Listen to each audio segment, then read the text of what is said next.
I think I'm ready. There you go. There you How are. about now? Am I You're back? there. You're there. Now you're not moving. Now you are. Can I hold very still? Very still. Hello, hello, hello. I am so glad you're here with us again. My name is Kelly Wright. And I'm James Ernest, and we're here all week coming to you live from Seattle, Washington, the epicenter of podcasting professionalism. Epicenter. James, you have traveled around the sun yet again. Oh, God. Since last week, I should hope not. It's a long journey. Well, it's a long journey, not since last week, but in the meantime, you have traveled around the sun. You are a year older, more wizened, I believe. It comes on me gradually, but yes, I have aged another year technically this weekend. It was my 53rd birthday, and we celebrated by going out to watch James Bond, going to the mall, eating takeout. I don't know. It was fairly lightweight. I usually have a birthday party, but thanks to COVID, I think, nobody wants to come. Got it. How was the movie? The movie is good. The new James Bond movie is just fine. I think the internet will fill up with complaints about this and that and the other thing, but it was a Daniel Craig Bond. It was a modern action movie. It was quite good and very, very long. We had 10 o'clock movie tickets and we walked out at 1, so I don't know how many previews there were, but that was a long film. Yeah, I heard it was clocking in at something like 162 minutes. Right, and I don't even know how many hours that is. Exactly. I don't even know either. I do know, or what I've heard from reviews, is that they kind of dive more into the romance aspect of it. So from like 5 stories ago, they're picking up a story where a lover of his where he hasn't been able to let go. Oh, for sure. Well, he's been obsessed with Vesper since Casino Royale, and sometimes in a rather ham-fisted way and sometimes in a good way. I don't know. Yeah, whatever. It's interesting that Daniel Craig has been Bond for longer than anyone else, if you don't count the non-canonical Never Say Never Again, but has made fewer movies than many. In other words, in the 60s and 70s and 80s, they were banging them out fast. And it's been 15 years for Daniel Craig, but only 5 films.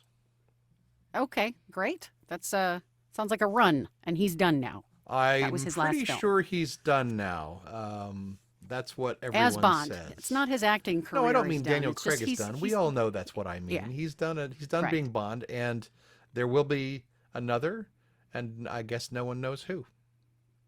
Okay. Maybe it'll be me. Would you like to start a? Maybe it'll be. I could be. Would you I like could to start be. a conversation with me. I could be James Bond. Well, folks, it's time for our opening segment, Conversation Starters, sponsored this week by Touch and Go. Tonight's conversation starter comes from a list of funny conversation starters. Kelly, what movie scarred you as a child? Oh gosh, that's an excellent question.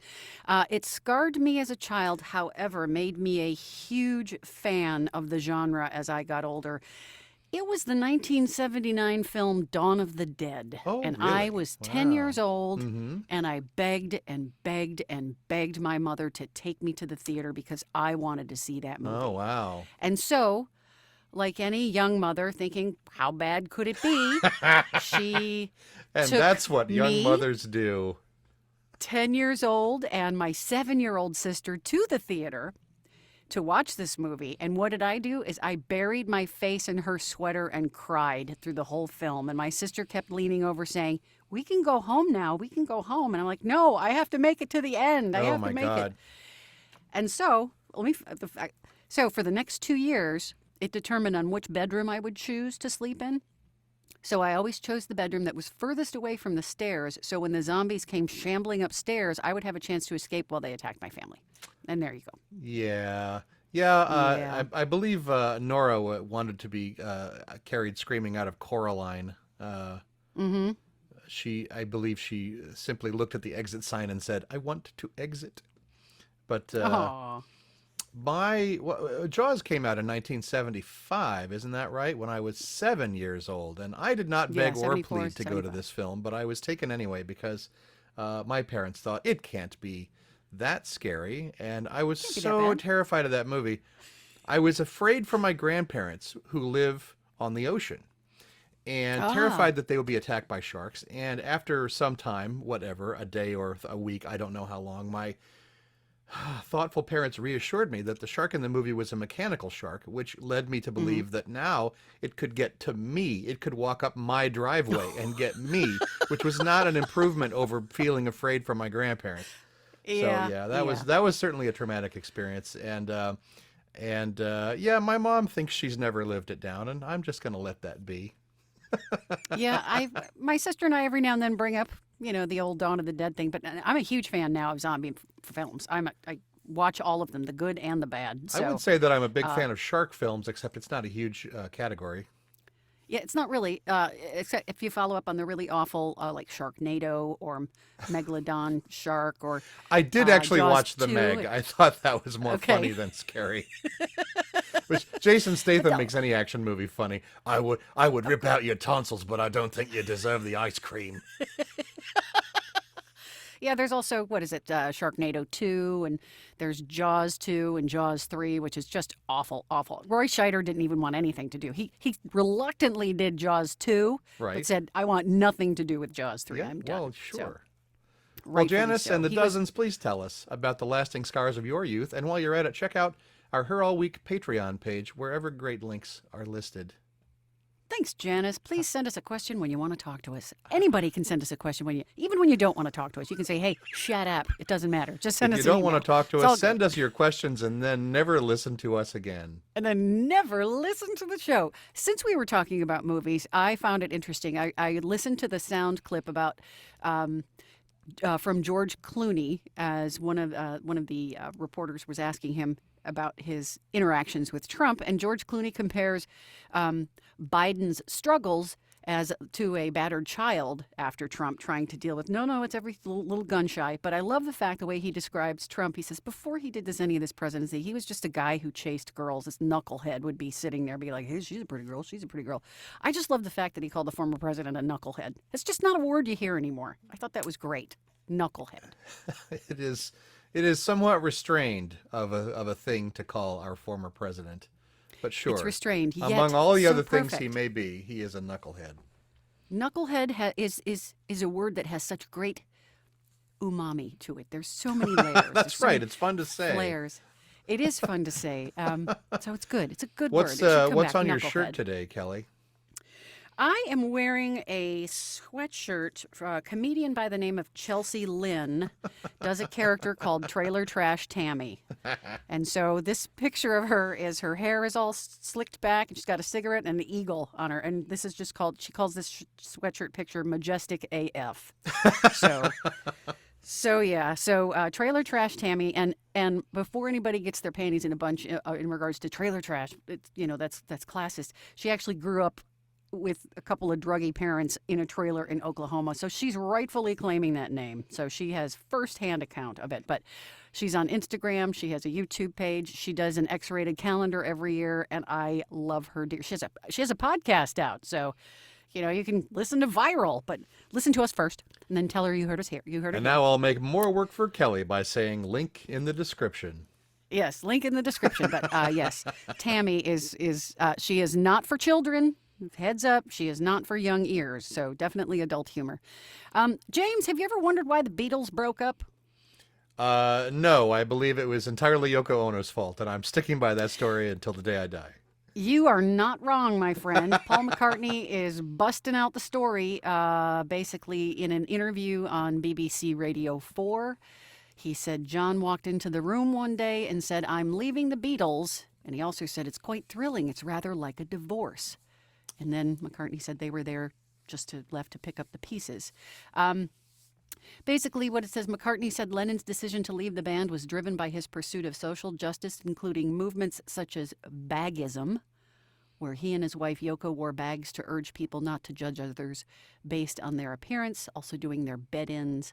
And basically, McCartney says the point of it really that was John was making a new life with Yoko and wanted to go in a bag, and he wanted to lie in bed for a week in Amsterdam for peace. You Sure. couldn't argue with that. That sounds great. It's really hard to understand, to contextualize the political statements of incredibly rich people. Like, of course, John and Yoko can run around wearing bags.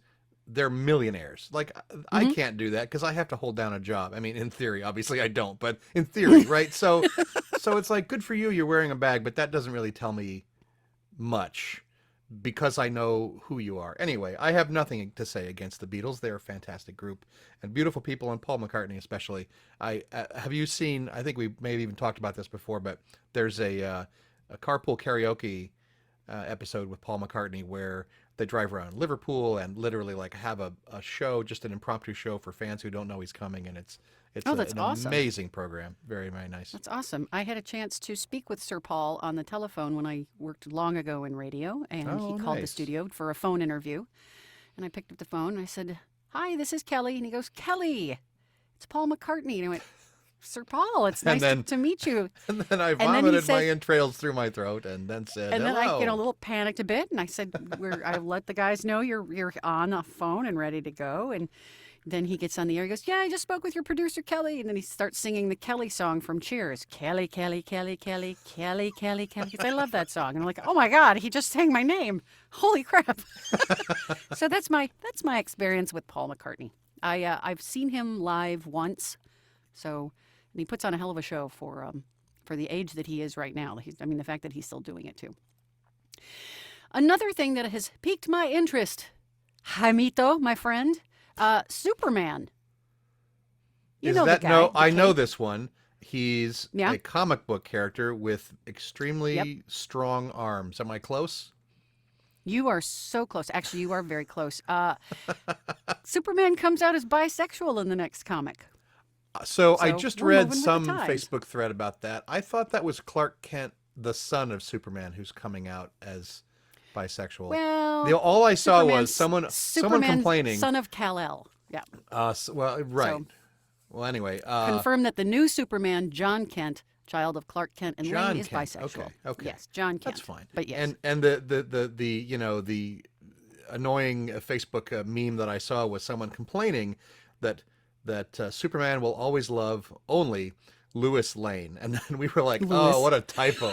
What a come on, man! I mean, are you just trolling us at this point, or what? Lewis. Well, you know what? Lois Lane. Superman's business is Superman's business, and that's fine. I don't care who he loves. You can love He's not a anybody as human. long. I mean, he's No, doing the he's best not. he can with what he's got, but He's he's not a human he's at all. managing. He He's needs someone managing with it, you super guys. strength who can fly, someone who can, who likes the same kind of Exactly. things that he does, like traveling between planets I know. and moving moons with his mind and all those Right, things. right. You can't do that with a regular human. There's just no. The dinner conversation would be so stilted. Nope, no Yeah, matter that who you last time pick, I it's moved always that going to be a planet. compromise. That's just how it I is. know. Like if I was left among, the walruses and had to pick a wife, I'd be like, well, that's nice. I mean, I guess I don't really like fish as much as all these walruses do, but I'll get by. I'll manage. The conversations will be. You won't have a lot to talk about. I mean, really. Not I a lot to reverse the talk gravity about. on Even this if I planet. learned how to speak walrus, there would still be Yeah. things like color theory, for instance, that I would be able to talk about, but they wouldn't really pick up. Your walrus wife would not be able to. Just, that's pretty much it. You walrus hurt the one you love. That's. Oh, and also James billionaires are trolling each other. Good. Elon Musk is trolling Jeff Bezos. Are they basically. wearing His bags? pers- Because otherwise I'm not interested. No, they are not wearing bags. Elon Musk's personal wealth is now 222 billion, widening his gap as the richest person in the world, according to Bloomberg's Billionaires Index. Something I read every morning over coffee, thinking maybe I'll get on that list. That's someday. right. That's how you know you're worth $1 billion as you show up on an index. Yes, you do. And Jeff Bezos, founder of Amazon, follows Musk with a net worth of 191.6 billion. And Musk tweeted a second place medal at Bezos. That's sweet. That's good because tweets are free. Tweets are free, and so Elon, being the frugal guy he is, just tweeted a second place picture. So I thought that was great. So yes, so the boys are trolling each other, going ha ha ha, neener neener neener. Let's go to space. Woo! So I was engaged in a similar troll war. It was I assume equally fair-minded and lighthearted. But I did a Kickstarter campaign at the same time as a friend of mine, and we both raised almost the same amount of money. I was off like by 100th, but I was slightly higher. So I was just like, congratulations, but here's how much I made. Were you on an index? I was on no such index. This was Okay. John Wick. I have a friend whose name is John Wick, and he publishes role-playing games. He writes role-playing games, and he was Okay. bringing back a product called Seventh Sea, which is a pirate RPG that was quite popular. And I keep wanting him. He wanted to do the John Wick RPG, of course, from the movie John Wick, and Of course. he was hoping that it would be less successful so that he could actually afford it. But sadly, it was a very successful movie franchise, and so he couldn't get the rights. And I was like, you don't need Yeah. the rights. Your name is John Wick. Just call it John Wick's Assassins and pay for nothing. Oh, I think a very strongly worded cease and desist would show up at his doorstep. It's my name. I mean, that's I the know. wiggle room you have when you call it, Miller's Appliances and your name is Miller. You can do that. Okay. Or, Well, or you so should I've been give it a told. go I don't then. know. We've learned we've learned and we'll learn again today that money is really the answer to all lawsuits. Really? Yes, it's in the trivia. Oh, all right. Excellent. So before we get into trivia, we're going to take a break from our sponsor. Shit, I need my glasses. Getting old, man. Getting old. Get an old man today. All right.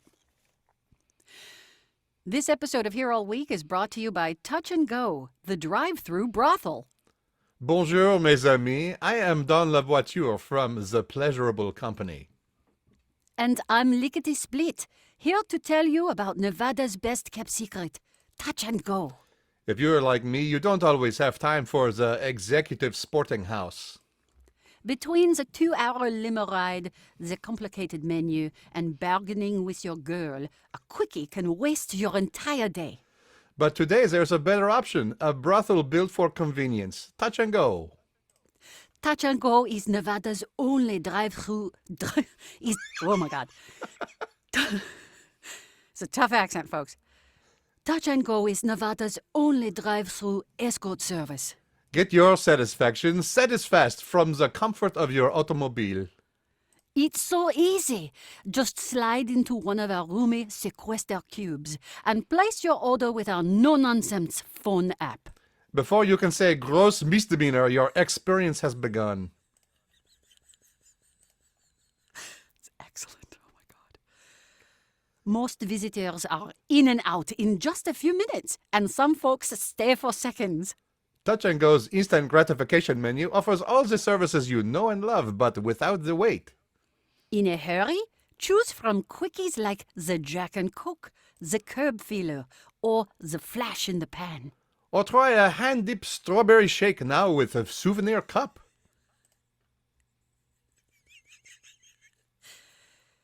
If you've got a few minutes more, relax with our full-service items. Items. I gotta be careful I don't go into Clouseau mode. If you've got a few minutes more, relax with our full-service items like the backseat driver, the New York cheesecake, or the Greek salad with tomatoes. Or settle in for the long haul with the perennial favorite Meatloaf Special. It's paradise by the dashboard light. 8 minutes and 28 seconds you'll never forget. Sacre bleu, a stolen base.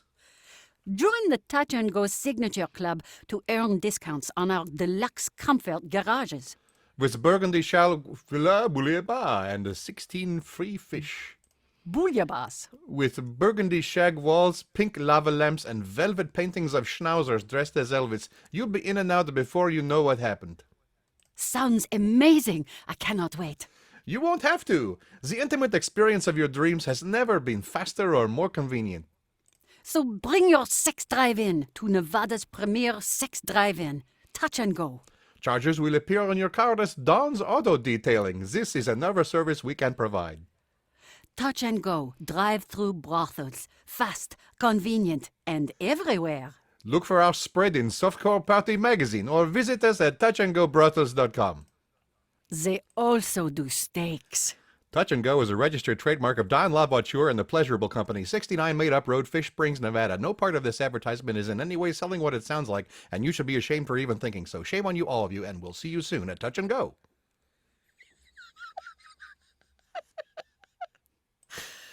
James, our sales department has done it again. I did not. When I wrote that, I did not plan to read it in a French accent, and then suddenly today I was like, Don La Voiture should be French. Let's do that. Don La Voiture and his thin little bold mustache. Oh, if you get Oh my close gosh. enough, you can see my mustache.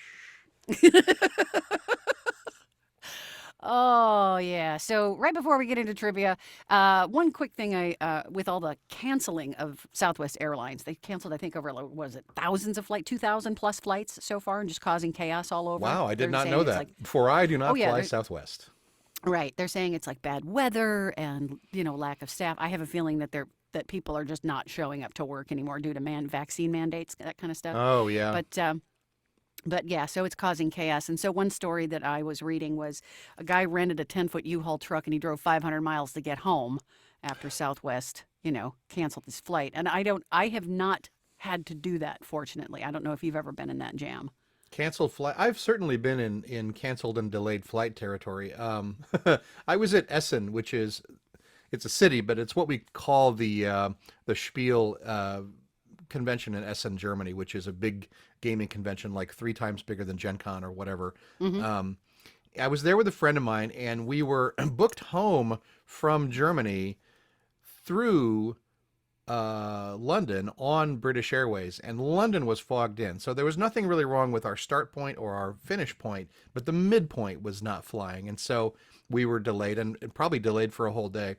And the very nice man, he pulled out the last card in his deck and said, "This would never happen in America." And the very nice German British Airways ticket agent was like, "You are not in America. Have fun sleeping in the airport." And I was like, "Oh man." I think we wound up booking an entire other ticket that didn't have to go through London to get home that day. Yeah, I haven't had a flight cancel on me. I have had flights delayed 3 to 4 hours due to mechanical.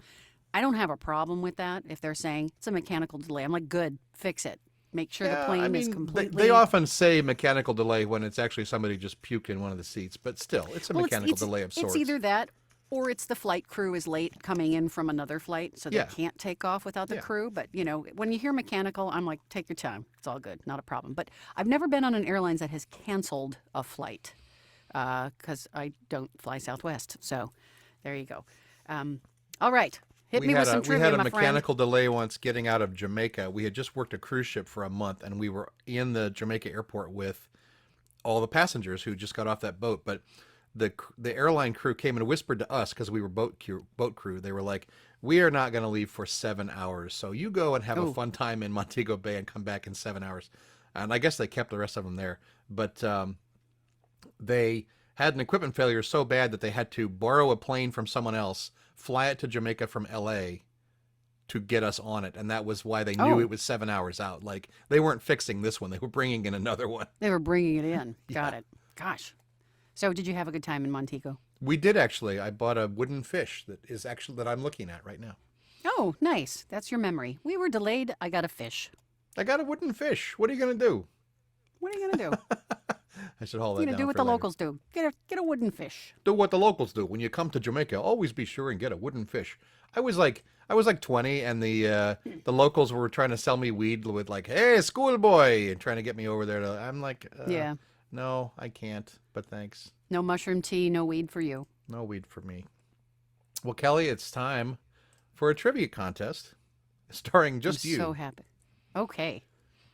How Circling. low of an IQ am I going to have for this I one? don't know the answer to that. We'll only know when we get there. Okay. Circling the rabbit hole and approaching it with asymptotic perfection here all week is pleased to bring you this nearly self-referential list of trivia questions about trivia itself. Question 1. In 1984, author Fred L. Worth filed a lawsuit alleging that this best-selling board game had stolen at least a quarter of its 6,000 questions from his book, The Trivia Encyclopedia, including typographical errors and intentional fabrications. What was the board game? Trivial Pursuit, I believe. Was indeed. The Yeah. inventors beat the lawsuit by claiming that while the text of the encyclopedia was protected by copyright, the facts in it, even the wrong ones, were not. Oh, all right. Yeah, this is what I'm talking about, money-winning fights. Question 2. The word trivia comes from the Latin trivialis, meaning what?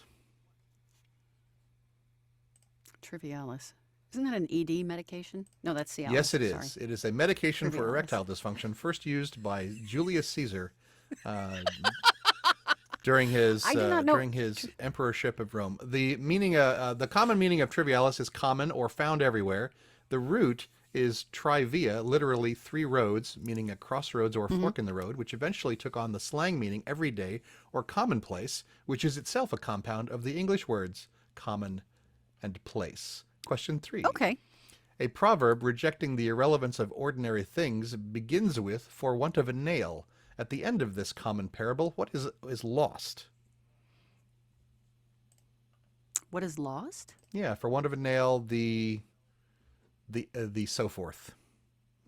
No memory of this? No, sorry. It's it says for want of a nail the shoe was lost, and for want of the shoe the rider was lost, and so on. It usually ends with the kingdom or the army or something big okay. like that. Yes. Yep. There are actually hundreds All of for the variants want on of a this nail. parable, Yep. all essentially saying that trivial things can have big consequences. Question 4. Mm-hmm. In Steven Soderbergh's 2021 drama No Sudden Move, set in 1954, a character refers to an imponderable as the $64,000 question. What is this a reference to? That was a game show, wasn't That it? is Called correct. The TV $64,000 quiz show question? of the same name, which debuted Yeah. in 1955. The character should have said the $64 question, which was a reference to the radio quiz show contemporary with the film. That's one of many things that are absurdly out of period in that movie, which is otherwise great. Question 5. Yep. George Alexandra Trebek was best known as the host of what long-running TV game show? That would be Jeopardy. Yes, it is. Trebek hosted for 37 seasons from the show's revival in 1984 until his death in 2020. We will miss you, Alex. Question goodness. 6. Based on a passage in Ecclesiastes, this 1977 song by Kansas reflects on the general notion that nothing matters and everything is temporary.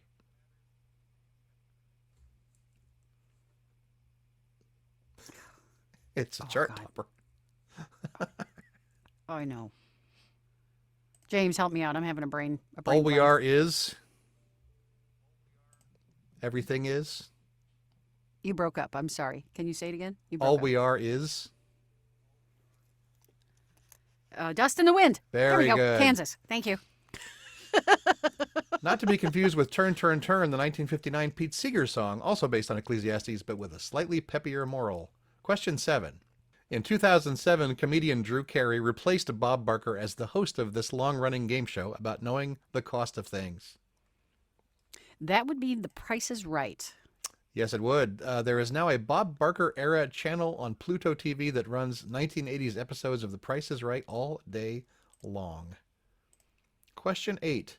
Speaking of nothing important, this common phrase refers to polite conversation about unimportant things.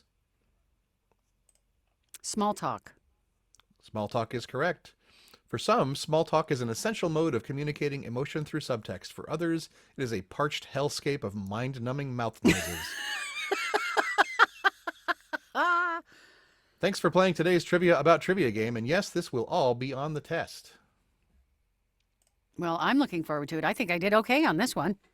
You did. Well, I think Normally, you do I'm okay on all of them, Kelly. You exhibit Oh, a well. trivia knowledge that is commensurate with the above average human.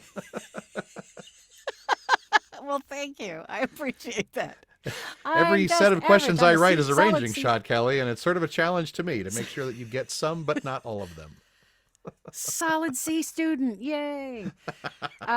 James, this past weekend, I went to the lovely town of Chelan in Washington, east of Everett, Seattle area. Go over Stevens Pass, and there's a lake there, Lake Chelan. I think the lake is like 70 miles long. It's a big lake, narrow lake, but it's big. Yeah. and stayed in a couple of friends. Friends have purchased some property, and they plan on building their retirement home there. And so it was absolutely lovely. It was the perfect time to drive through the pass because you see all the beautiful colors. However, I am getting older, and because they have a couple of fifth wheels there, you see where this is going, right?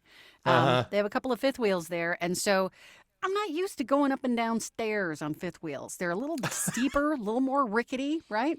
Mm-hmm. Well, I took a dive. What was it? Friday night. That night we got there, I took a dive and landed on my hand. So I'm wearing a brace and my thumb's all bruised up. So I think I'm going to go get x-rays tomorrow because see what I did to it. So I did assure my friend that the ground is solid. There's no worry about the house sinking and gravity still works. So she was very happy to hear that. You did a gravity check and a soundness of the ground check. That's good. It's good to get on the ground now and then. As children, as young children, we were very familiar with how things looked from the ground, and now I think Right. we miss that, and sometimes we just seek out the ground before we even know what's happening. It's true. And yeah, it was a little eerie because it was nighttime. And so you're just kind of falling in the dark, wondering if you're going to hit bottom. And this is still Chelan we're talking about, because I've been there and I know what you mean. Mm-hmm. Yep. Just- So this was just Chelan. And then the living drive in back, Eastern Washington is basically falling in the dark and wondering when you're going to hit bottom. wondering when you're going to hit bottom. I think you've just described many of the small town experiences there.